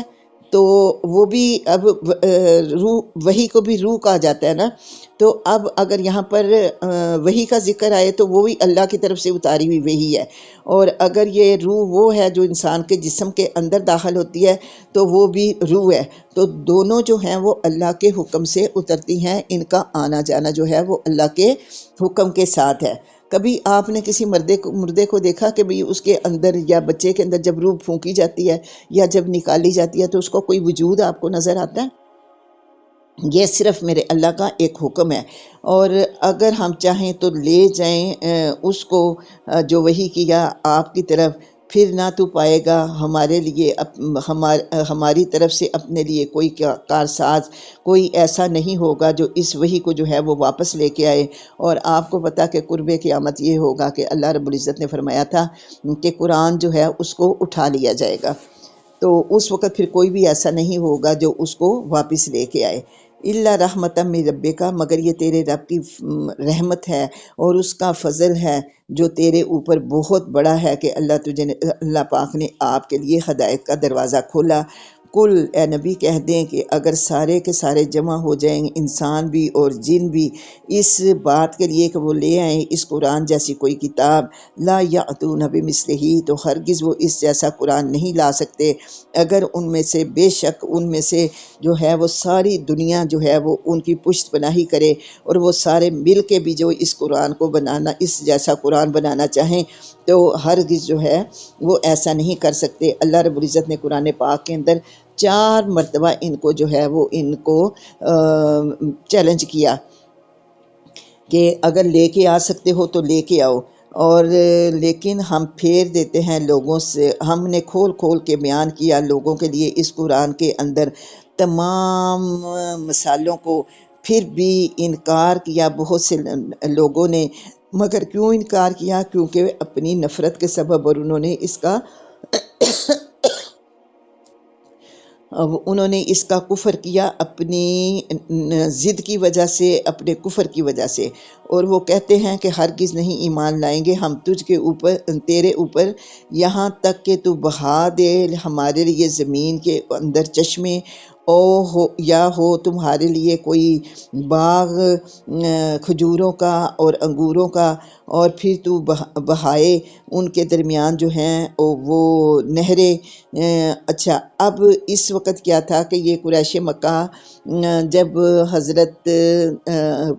ابو طالب ابھی زندہ تھے تو یہ لوگ جو ہیں یہ تنگ آگے ہوئے تھے کہ آپ کی جماعت کو دیکھ کے کہ آہستہ آہستہ آپ صلی اللہ علیہ وآلہ وسلم کی جماعت جو ہے وہ بڑھتی ہی جا رہی ہے، تو انہوں نے پلاننگ کی کہ جو ولید بن مغیرہ جو ہے وہ ان کا سردار بن کے، تو یہ لوگ جو ہیں وہ حضرت ابو طالب کے پاس جائیں اور ان سے کہیں کہ آپ ہی اپنے بھتیجے کو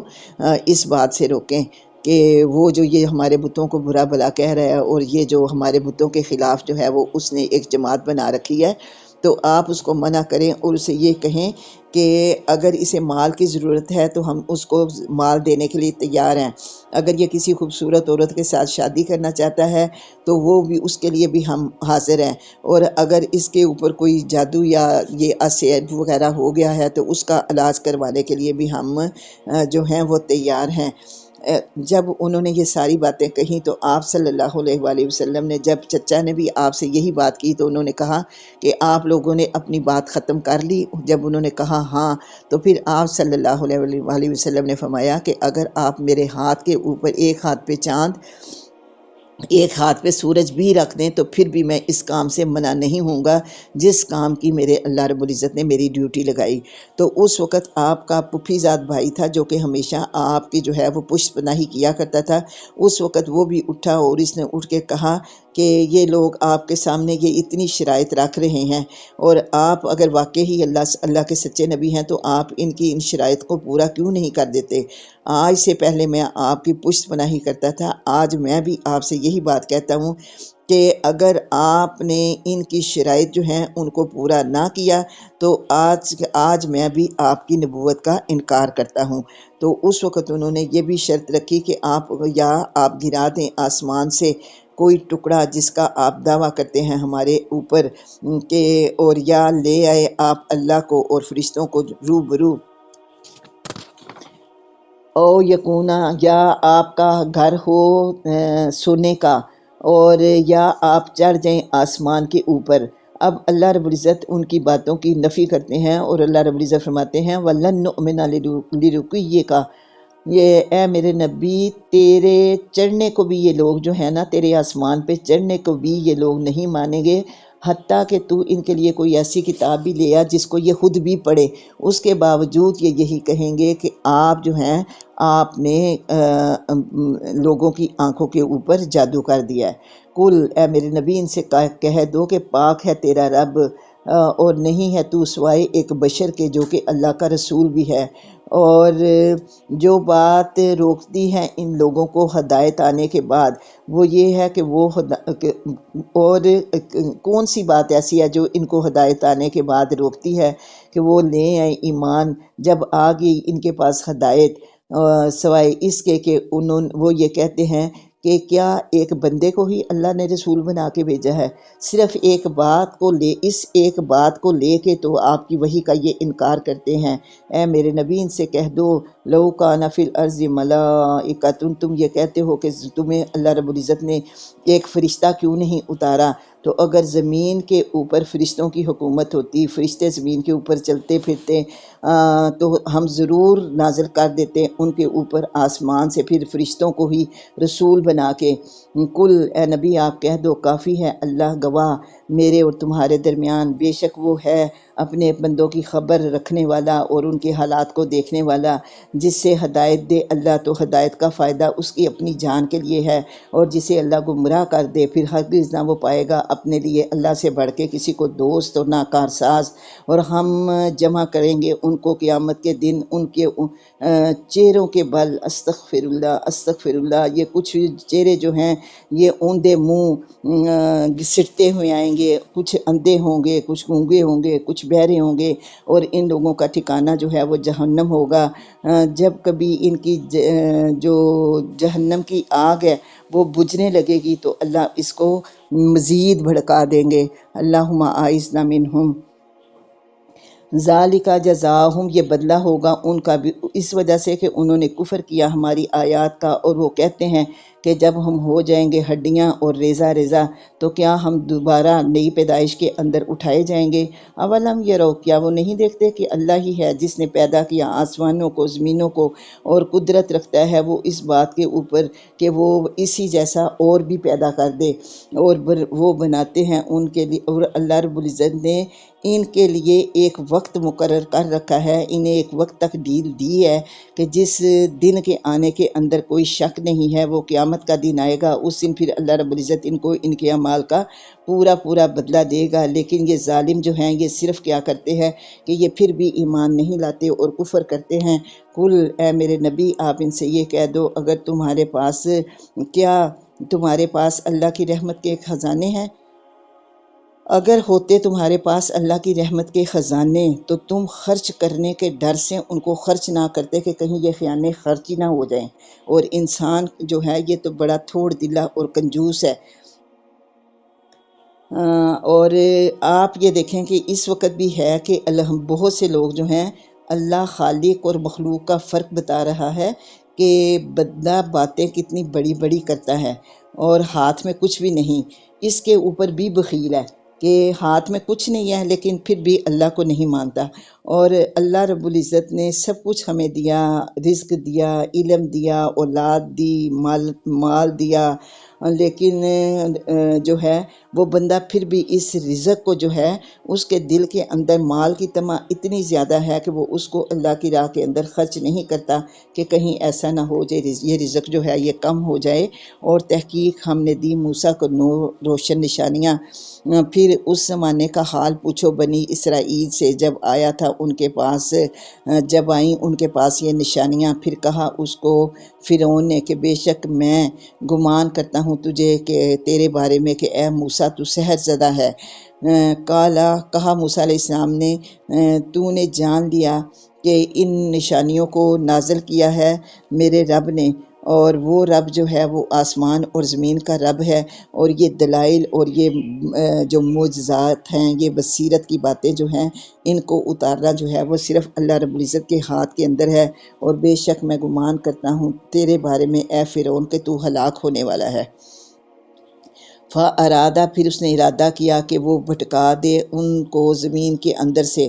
لیکن کیا ہوا، اللہ نے غرق کر دیا ان سب کو اکٹھا۔ اور ہم نے کہا اس کے بعد بنی اسرائیل سے کہ رہو اس زمین کے اندر، یعنی اس کے جانے کے بعد پھر بنی اسرائیل کو اللہ رب العزت نے حکومت دی، اور اللہ رب العزت نے فرمایا کہ اب تم رہو اس زمین کے اندر، پھر جب آ جائے گا آخرت کا وعدہ تو اللہ تم سب کو لپیٹ کے لے آئے گا، اور پھر اس وقت تمہارے اعمال کا جو ہے وہ اللہ حساب لے گا۔ اور یہ قیامت کا آنا جو ہے وہ بالکل حق ہے، اور ہم نے حق ہی اتارا ہے، اور نہیں آپ کو ہم نے بھیجا سوائے خوشخبریاں دینے کے لیے اور ڈرانے کے لیے۔ اور قرآن جو ہے اس کو ہم نے جدا جدا کر دیا تاکہ اللہ رب العزت نے اس کو ترتیل سے اتارا اور تھوڑا تھوڑا کر کے اتارا، تاکہ یہ لوگوں کے لیے اس کا پڑھنا جو ہے وہ آسان ہو جائے، اور وہ ٹھہر ٹھہر کے تنزیل کے ساتھ اس کو پڑھے تاکہ اس کو پڑھنے اور حفظ کرنے میں آسانی ہو جائے۔ ورنہ پورا قرآن کو اگر ایک ہی مضمون کے ساتھ یاد رکھنا ہوتا تو یہ بہت مشکل ہو جاتا۔ اور آج دیکھیں کہ اللہ نے ہمارے لیے کتنی آسانی پیدا کر دی کہ جب ہم بھی کسی آیت کے متعلق بات کرنا چاہتے ہیں تو فوراً ہمیں یاد آ جاتا ہے کہ یہ فلاں سورت کی فلاں آیت ہے۔ تو یہ بھی اللہ کا ہمارے اوپر احسان کہ جس اللہ نے اس کو جو ہے وہ جدا جدا کر کے آیتوں کے اندر جو ہے وہ اللہ رب العزت نے اسے تقسیم کیا۔ اے میرے نبی آپ کہہ دو کہ ایمان لاؤ اس کے اوپر یا نہ تم ایمان لاؤ، بے شک وہ لوگ جو علم والے ہیں، جو اس سے پہلے بھی علم دیے گئے، جب وہ پڑھی جاتے ہیں ان کے اوپر اس قرآن کی آیات، وہ گر پڑتے ہیں ٹھوڑیوں کے بل سجدے میں۔ اور اس کی مثال میں آپ کو نجاشی بادشاہ اور وہ آپ کو 8ویں پارے میں دے چکی کہ کس طرح وہ عیسائی لوگ تھے، لیکن جب ان کے سامنے قرآن پاک پڑھا گیا تو ان کی آنکھیں جو ہیں وہ آنسوؤں سے تر ہو گئی، اور وہ اس وقت یہ کہتے ہیں سبحانہ، پاک ہے میرا رب، اور یہ کہ میرے رب کا وعدہ جو ہے وہ پورا ہو کے رہنے والا ہے، کیونکہ وہ اپنی کتابوں کے اندر آپ صلی اللہ علیہ وآلہ وسلم کی پیشن گوئیاں پڑھ چکے تھے، اور اب یہ وعدہ جو ہے وہ اللہ نے ان کو پورا کر کے دکھا دیا۔ پھر وہ گر پڑتے ہیں اپنی تھوڑیوں کے بل روتے ہوئے، اور وہ اللہ کی خشیت کے اندر اور بڑھ جاتے ہیں۔ اب یہ سجدے کی آیت آئی، آپ لوگوں نے سجدہ کر لینا ہے۔ سجدہ وجہ للہ الذی خلقہ وصورہ وشق سمعہ وبصرہ بحولہ وقوتہ فتبارک اللہ احسن الخالقین۔ اور میں نے اس دن بھی آپ لوگوں سے کہا کہ میری بہت سی بہنوں کو شاید یہ سجدے کی آیت جو ہے یہ دعا سجدے کی یاد نہیں ہوتی، تھوڑا تھوڑا کر کے کر لیں، 2 حروف کر کے کر لیں، لیکن اس کو یاد کر لیں۔ آپ کل اے میرے نبی ان سے یہ کہہ دو کہ پکارو اللہ کو یا پکارو رحمان کو، سارے میرے اللہ کے نام ہیں، پھر تم پکارو اللہ کو اس کے ان اچھے ناموں کے ساتھ، اور تم نماز کے اندر اپنی زبان، اپنی آواز کو، اپنی قرت کو چاہے اونچا کر لو چاہے اس کو پس رکھو، اور تم لیکن تم نے کرنا کیا ہے کہ ان کے درمیان کا راستہ جو ہے وہ اس کو تلاش کرنا ہے۔ آپ صلی اللہ علیہ وآلہ وسلم نے دیکھا آپ مسجد نبوی میں داخل ہوئے تو آپ نے دیکھا کہ حضرت ابو بکر صدیق جو ہیں وہ تھوڑی اونچی آواز کے اندر جو ہے وہ قرات کر رہے تھے، اور پھر آپ نے دیکھا کہ حضرت عمر فاروق جو ہیں وہ بالکل جو ہے وہ آہستہ آواز کے اندر جو ہے وہ قرات کر رہے تھے۔ تو آپ صلی اللہ علیہ وآلہ وسلم نے فرمایا کہ اتنی اونچی آواز میں قرات بھی نہ کی جائے تاکہ دوسرے لوگ جو ہیں وہ پاس بیٹھے ہوئے جو ہیں وہ اپنی عبادت جس وقت کر رہے ہوتے ہیں تو دوسرے ڈسٹرب ہوتے ہیں، لہٰذا ان دونوں کے درمیان کی جو راہ ہے نا اس کو اپنے لیے تم اختیار کرو۔ اور اے نبی آپ کہہ دو تمام تعریفیں میرے اللہ کے لیے جس نے پیدا کیا، جس نے نہیں پیدا کیا اپنے لیے کسی اولاد کو، اور نہیں ہے وہ